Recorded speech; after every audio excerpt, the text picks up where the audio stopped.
Ambientalista canadese, uno dei più grandi esperti di grizzly, passò 11 anni nel sud della penisola russa Kamchatka, dove salvò ed allevò numerosi cuccioli orfani di grizzly. Grazie a lui quella zona è diventata un bene protetto dall'UNESCO. E qui al Film Festival di Trento per presentare un film che documenta un anno della sua vita incredibile insieme ai suoi orsi. È veramente un enorme piacere averlo qui con noi, Charlie Russell. It's a great pleasure to have you here with us today. Thanks for having me, Mr. Russell. And what an incredible documentary about your life.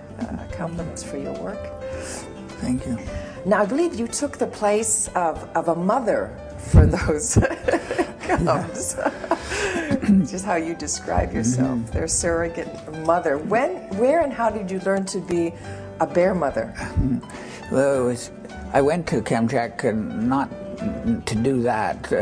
I just wanted to live with bears to see if it was possible, because I wanted to understand if they really were unpredictable and dangerous, if they lost fear of people, because this has been a big problem for bears, as it is here right now, and so I wanted to understand these questions. To live with many bears where their experience with me was the only experience they would have, because I didn't trust other people's input, because we're so difficult with bears. Our fear is a real problem, and so it was a very special opportunity there. But while I was there, I realized that there were these orphaned cubs that were just in the zoo while they were very small, and abandoned.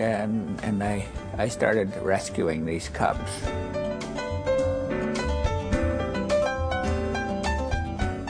Now, the movie's called The Edge of Eden, Living with Grizzlies.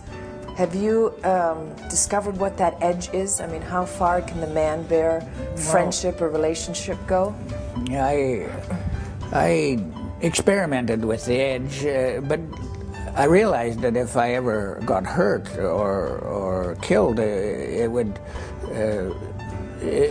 just add to the problems of the bear. So I was always cautious about that. But this edge is not like we thought. It seems so amazing that, especially the female bears, they can really learn trust. If they decide they trust you, it's almost, they don't protect you.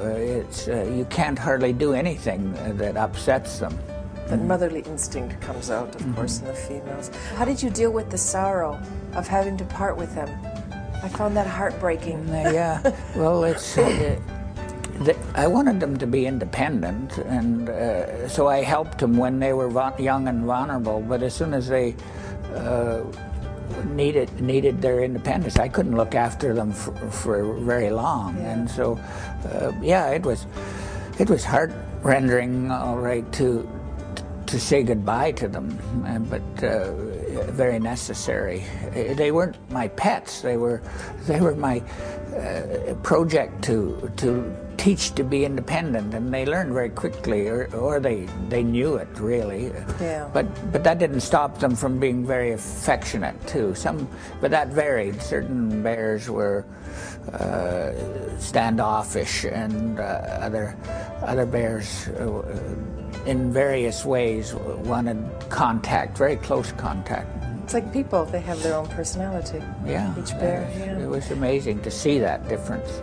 Now, you've left Russia, you're back at home in Canada, and you're carrying out your work now. Are you teaching your fellow Canadians not to tell tourists, like myself, to be afraid of bears? Is that what you're doing? I want, people keep thinking that I should keep studying bears, but I've done this for over 40 years, and my project was to try to get people and bears to live better together, and so now I know bears are not the problem.